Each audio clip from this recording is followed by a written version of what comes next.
Tuberculosis still remains a major health challenge globally. Nearly 9 million people were diagnosed with the disease worldwide, out of which 1.4 million people died in 2011, according to recent global data.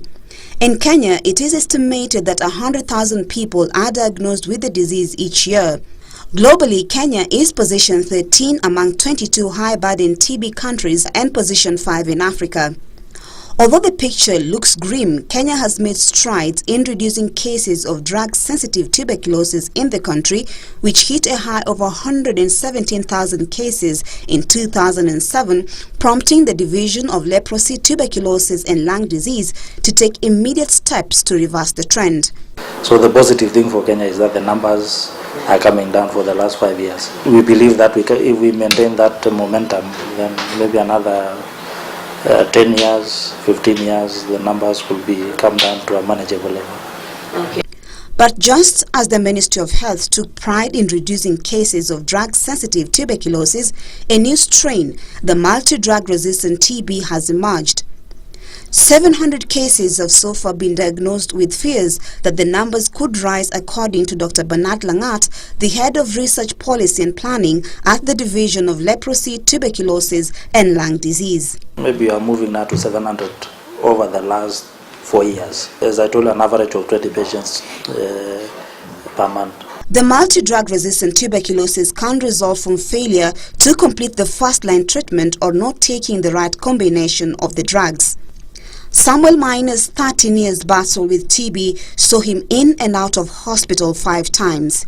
The 5th time, when I went to Camry for test, I was done some culture, and the results came out I have MDR TB. With a highly contagious disease, Miner's life took a drastic turn. He lost his job. As a hotel, you have to work out with a medical certificate.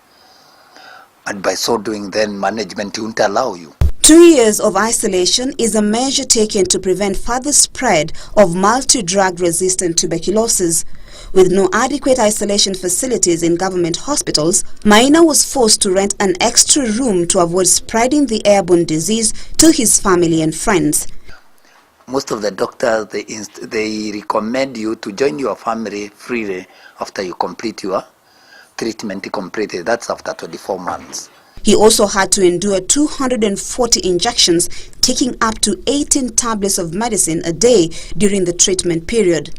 And the type of the injection is a strong injection called kanamycin. It cost the government over 200,000 Kenya shillings to treat just one patient.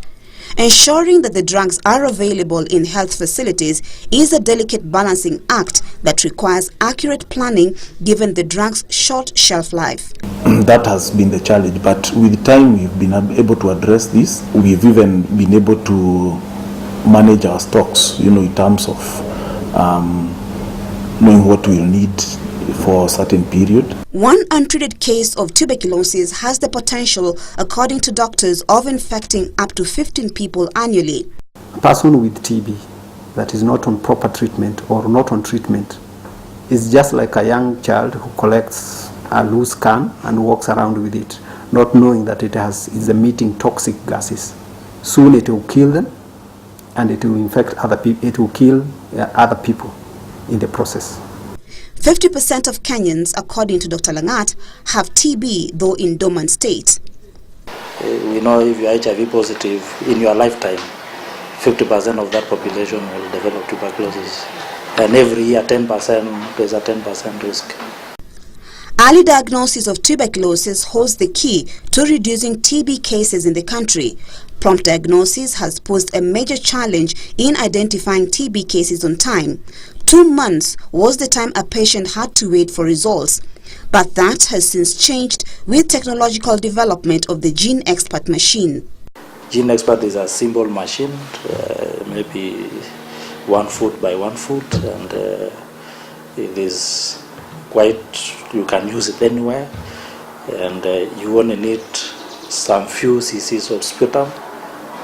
You put it in something called a cartridge, and within 2 hours you get to know whether you have tuberculosis or not.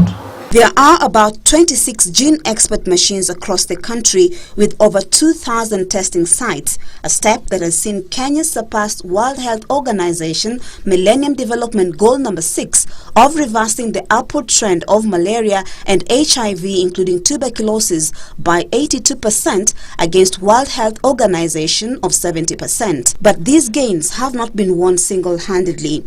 Together with partners like the Health Commodities and Services Management, which ensures availability of health commodities, the country continues to experience gains. For Samuel Maina, who has now tested negative for the disease, public awareness holds key to preventing infections. Despite side effects that have slowed him down, he is determined to recover lost time. I can't walk heavily. I can't walk. Or climbing big mountains or stairs. I really suffer, not unless I go slowly. I breathe hard because most of the lungs are really affected. I feel that I have lagged behind because of those more than 4 years I have lost. To cover up is very hard for me. Marie Yambo reporting for Health Matters.